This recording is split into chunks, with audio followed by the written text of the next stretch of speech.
بسم اللہ الرحمن الرحیم. بابا روان آپ کی خدمت میں حاضر ہوں. پاکستان زندہ باد، پاکستان پائندہ باد. کل کا دن شدید مایوس کن رہا. بہت سی باتیں ہیں لیکن وہ چونکہ اپنی ذات سے جڑی ہوئی ہیں تو میں ان کا ذکر نہیں کرنا چاہتا. بس اتنا کہوں گا کہ پاکستان اب رہنے لائق نہیں رہا. ہم وہ عمر کھو چکے اور نوجوان نسل جو ہے ان کو مواقع میسر نہیں ہیں. بس ایک گوں مگوں کی صورتحال ہے اور دل ہے کہ مانتا نہیں. چلیں اب کام کی بات کر لیتے ہیں. پاکستان میں دو لوگ ہیں جو فیصلہ کرنے کی طاقت رکھتے ہیں اور میں اپنے تجربات کی روشنی میں مجھے تو کوئی شک نہیں ہے کہ پاکستان میں صرف دو لوگ ہیں جو فیصلہ کرنے کی طاقت رکھتے ہیں، فیصلہ ساز ہیں اور ان سے کسی حد تک امیدیں وابستہ کی جا سکتی. ایک chief justice of Pakistan honourable اور دوسرے chief of army staff honourable. گزشتہ روز عزت مآب چیف جسٹس آف پاکستان جناب قاضی فائز عیسیٰ صاحب نے ایک فیصلہ کیا، ایک جملہ کہا، ایک رولنگ سنی میں نے کہ کسی سرکاری ملازم کو، بات تو ہو رہی تھی ایک ماروئے ڈپٹی، ایک ڈی ایس پی کی، اور اس پہ ان کے نام کے ساتھ، ان کے عہدے کے ساتھ صاحب لکھا ہوا تھا. تو عزت مآب honourable chief justice of Pakistan نے اس پہ ایک حکم جاری کیا، ایک رولنگ دی کہ کسی سرکاری ملازم کو جو عوام کے پیسے سے تنخواہ لیتے ہیں اضافی عزت کی ضرورت نہیں. دل خوش کر دیا.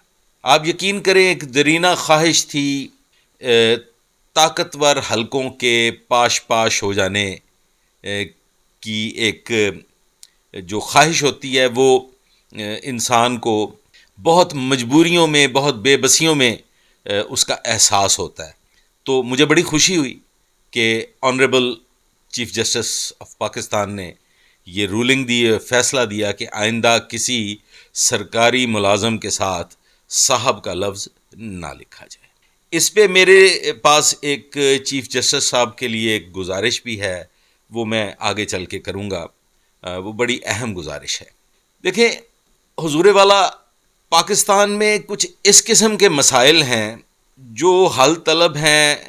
اللہ جانتا ہے وہ کیوں حل نہیں ہوتے اور ہماری کیا مجبوریاں ہیں. میں بھی نوجوانی کے عالم میں جب طالب علم تھا، جب سکولنگ میں تھا، یونیورسٹی گیا، تو میرا بھی یہی خیال تھا کہ شاید انگریزی زبان انٹرنیشنل لینگویج ہے اور انگریزی زبان کے بغیر آپ کا گزارا نہیں ہے اور انگریزی بولنے والے کی قدر و منزلت میں اضافہ ہو جاتا ہے اور انگریزی بولنے والا اس معاشرے میں ایک منفرد مقام حاصل کر لیتا ہے.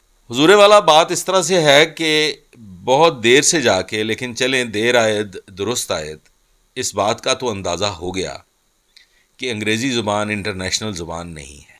آپ صاحبان بھی بہت اچھی طرح سے جانتے ہیں، پڑھا لکھا طبقہ جو ہے وہ تو بہت ہی اچھی طرح سے جانتا ہے کہ چین انگریزی نہیں بولتا، جاپان انگریزی نہیں بولتا، یورپ انگریزی نہیں بولتا، روس انگریزی نہیں بولتا، افغانستان انگریزی نہیں بولتا. انگریزی کون بولتے ہیں؟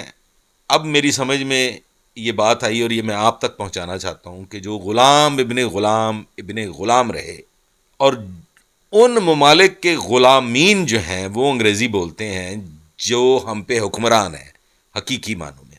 اور دوسری صورت یہ ہے کہ کئی بار یہ کوشش بھی ہوئی کہ ہمارے ملک میں اردو زبان کو رائج کیا جائے اور اردو زبان کو ترجیح دی جائے، لیکن وقت کے ساتھ ساتھ آپ ٹی وی چینلز کو دیکھ لیجئے، آپ ٹاک شوز کو دیکھ لیجئے، اردو زبان کا ایک ہوتا ہے ستیہ ناس، ایک ہو گیا سوا ستیہ ناس. اردو زبان کے ساتھ وہ بلاತ್کار ہوا ہے کہ اب اردو زبان بھی اردو نہیں رہی.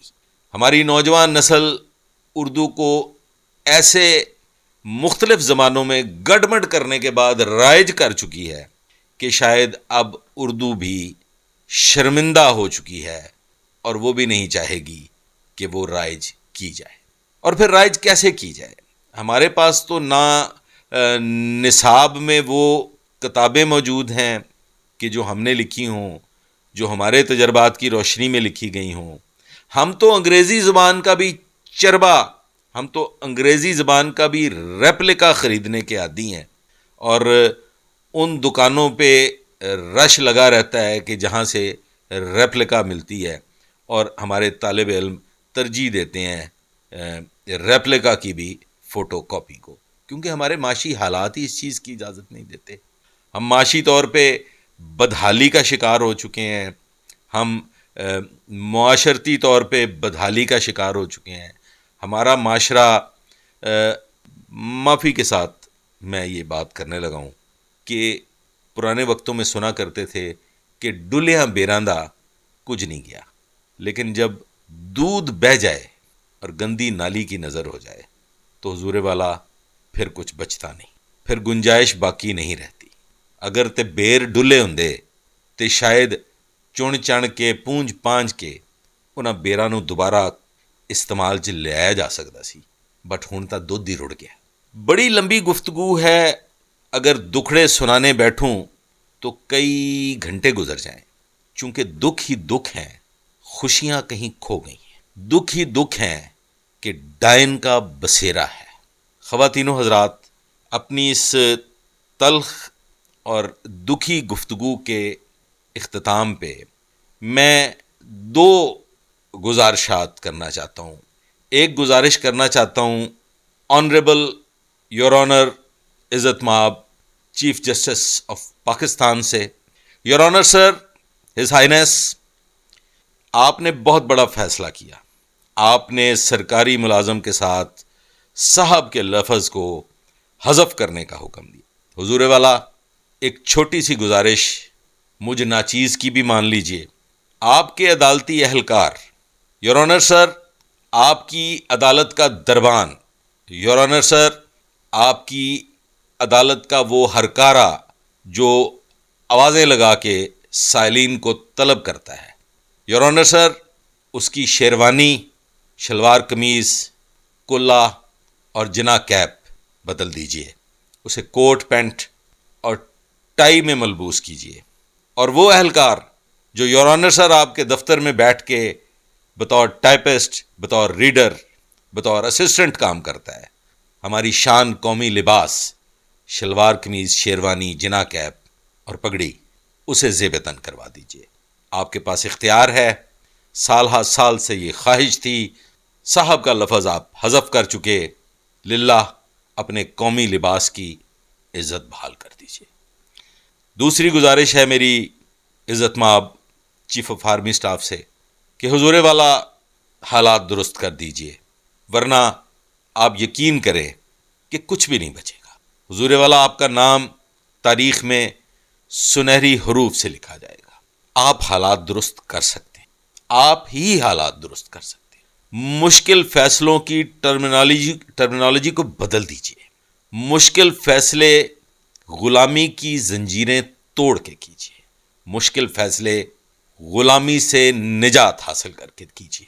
میں نہیں کہتا کہ مہنگائی فوری ختم ہو جائے، میں نہیں کہتا کہ ملک میں دودھ کی نہریں بہنے لگیں، لیکن آپ غلامی کے بتوں کو پاش پاش کر سکتے ہیں۔ حضور والا، یہ فیصلہ کیجئے کہ اس وقت فیصلہ کرنے کی طاقت آپ کے پاس ہے۔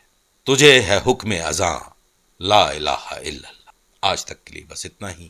آئندہ کے لیے میرے ساتھ رہیے گا، دعا میں یاد رکھیے گا۔ اللہ حافظ۔